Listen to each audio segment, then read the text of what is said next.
Hello, EC. My name is Madison McNary, and no, I'm not a descendant of Chewbacca, but I lost my voice yesterday cheering so hard for our EC Fit crew. Shout out to you guys. So just bear with me. But yes, if we haven't met, my name is Madison McNary. I serve on the Usher team in EC Kids, and I'm a youth preteen leader. Thank you. Today I want to talk about stepping out of your comfort zone and stepping into your calling. So in our lives, we can become so wrapped up in our comfortability, and this looks different on everyone, and it can happen without us even realizing it. One thing remains the same, though. Even though it may look different on everybody, it holds us back from where God is calling us. That is the one thing that stays the same, right? How many times has an opportunity risen, and a part of you wants to say yes, but then you tell yourself, I can't. It's out of my comfort zone. That opportunity is meant for someone else. I am not the person for that job. Oftentimes, we hide in our comfortability instead of stepping up into new challenges, positions, and responsibilities. 2 Timothy 1, verse 7 reads, "For God has not given us a spirit of fear and timidity, but of power, love, and self-discipline." God does not want us to stay in our comfort zones when it comes to our faith. He wants us to be ready to step up into our calling. When I started coming to EC a year ago, it was extremely out of my comfort zone. I had just actually gotten out of the crisis center at Rocky View Hospital. I was on suicide watch for 5 days, and things were not good.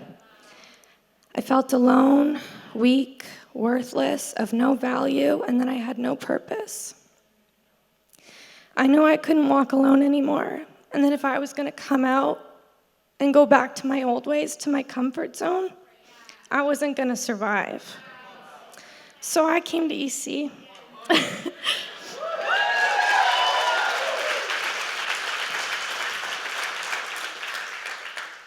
I instantly felt the presence of the Holy Spirit and truly started to not only let God into my life, but get him full control. And let me tell you, that's not easy, especially when you've been under your own control for so long. But when you give God that control and you step out of your comfort zone, you actually begin to thrive.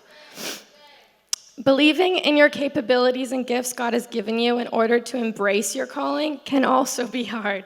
There have been times when I have doubted the opportunities God set forth right in front of me, still thinking I wasn't equipped with the right skills to be called into these areas of my life. But we don't know what we're capable of. Only He does. When we feel comfortable, we ignore new opportunities that He's presenting to us. We're timid and scared of an outcome He's already seen and known.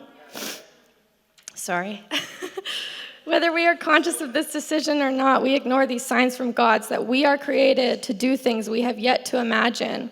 But God calls us out of that hiding and towards our purpose and calling every single day. I know there are some people in the crowd or online maybe feeling like God is calling them somewhere or to do something, but I also know that you may be telling yourself those same things that I was. I'm not a leader. I'm not cut out for this job. I'm weak. I'm unworthy. You need someone better, someone more equipped with better experience, not me. But God doesn't call us into positions we cannot handle. He's your biggest supporter, and He sees the potential in us that we're unable to acknowledge yet.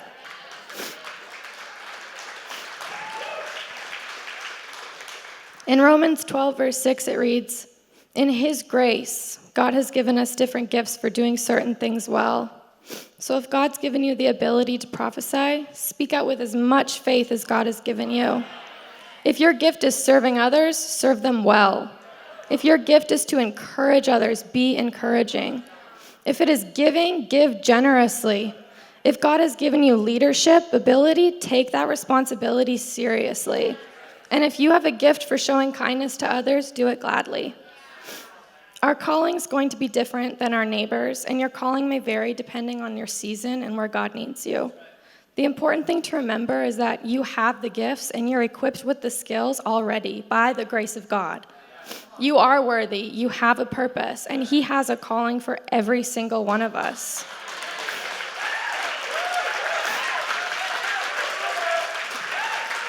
EC, I encourage all of you to give control back to Him so that you can allow your God to push you out of those comfort zones and into your calling.